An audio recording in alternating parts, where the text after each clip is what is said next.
This video is made possible by CuriosityStream. When you sign up at the link in the description, you'll also get access to Nebula, the streaming video platform that RealLifeLore is a part of.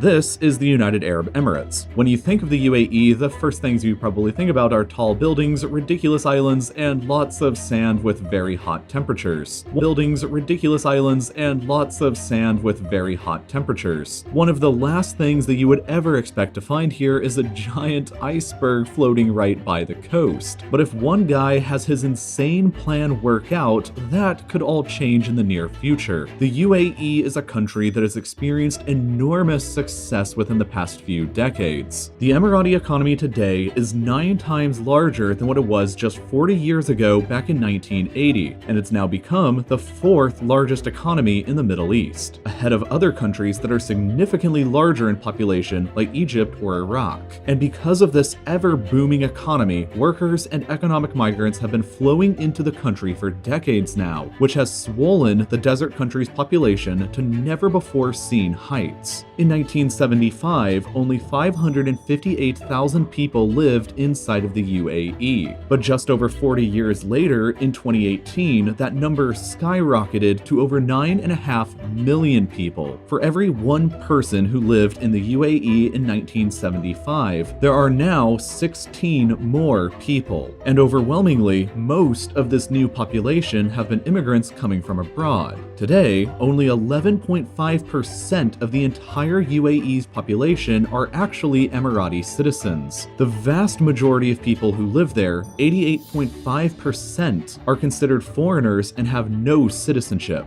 which gives the UAE the highest percentage of foreign-born residents of any country in the world, save for Vatican City. The flood of people into the country has done wonders for the Emirati economy by providing a source of plentiful cheap labor, but it's brought a number of other problems along with it, namely water. The UAE is a very hot, dry country in the desert where annual rainfall only averages less than 5 millimeters along the coast, where most of the population is concentrated. And as such, the UAE has extremely limited water resources, and one of her most critical problems is providing enough for her growing 9.5 million residents. To solve this problem, the UAE currently relies extremely heavily on a network of more than 70 water desalination plants located across the coast that transforms salty ocean water into potable everyday use water. 42% of the UAE's water supply currently comes from these desalination plants, which is so much that despite being a relatively small country, the UAE produces 14% of the entire world's desalinated water. The problem with this strategy is that desalination is both a very expensive process and an environmentally destructive one. It causes the surrounding water around a plant to be significantly saltier than it would be naturally, which is harmful to surrounding marine life. There are, therefore, many arguments that have been made for an alternative solution to the nation's water crisis, but perhaps the most insane of all of them was proposed by this guy, Abdullah Al-Shahi. For years now, he's been pushing with all seriousness to send a tugboat to Antarctica, find a chunky iceberg, and tow it all the way back to the UAE to harvest it for its fresh water locked inside. So, how crazy is this idea in reality? According to Al-Shahi, the iceberg will be selected beforehand via satellite and will probably be a pretty chunky one, up to 2 kilometers long by 500 meters wide. Once the tugboat has sailed over and secured it, it'll take approximately 10 months to sail back to the UAE with it attached, where it will come to rest just 3 kilometers offshore by the city of Fujairah. In order to keep the iceberg from simply splitting apart and drifting away in different chunks, as icebergs are prone to do, the tugboat will utilize a metal belt that will wrap around the water to keep it all together. But despite this, the team expects that around 30% of the iceberg's mass will melt during the 10-month journey before it even reaches the warm waters of the Persian Gulf, where the average annual temperature is 26 degrees Celsius. Now obviously, a big iceberg in a desert is gonna melt pretty quickly, so the plan is to deliver it at the beginning of winter, which is only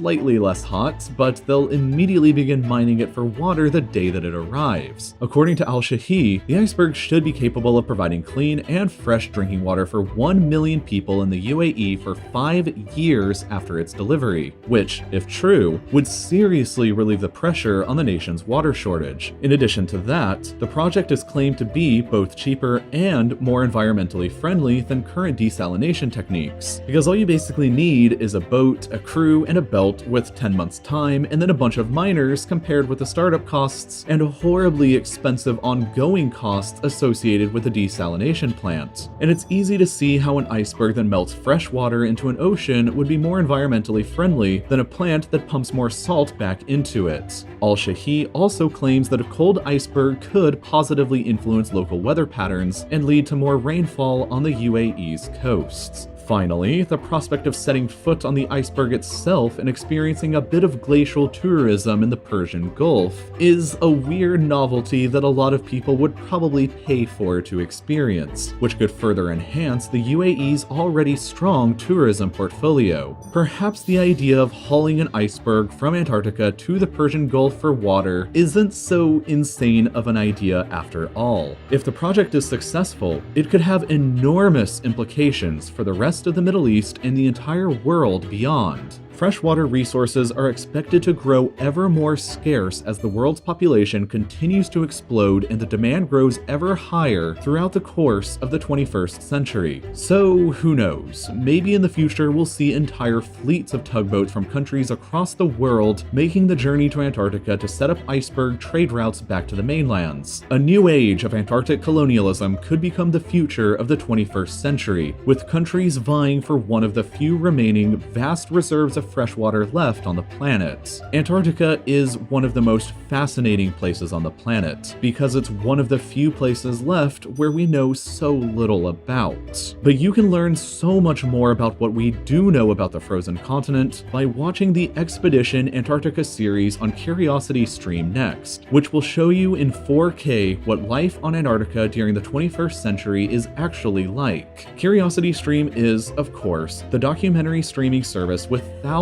of top quality films from across tons of genres, including originals by people like David Attenborough, Jane Goodall, and even the late Stephen Hawking. If you like watching my poorly animated mini documentaries on RealLifeLore, then you'll love the hour-long professionally made documentaries over here. But best of all, Curiosity Stream has partnered up with Nebula, which is the streaming service started by all of your favorite educational creators, Kurzgesagt, CGP Grey, Wendover Productions, and myself, among a ton of others, where you can find all of our videos ad-free in addition to a whole host of new original content from us. And because we figured that people who enjoy documentaries might also enjoy the stuff that we make, we came together to offer a fantastic deal. When you sign up for an annual subscription to Curiosity Stream, which is only $20 for an entire year, you'll also get a free annual subscription to Nebula. All you have to do is go to curiositystream.com/reallifelore or click the link in the description and sign up for any one of their subscriptions.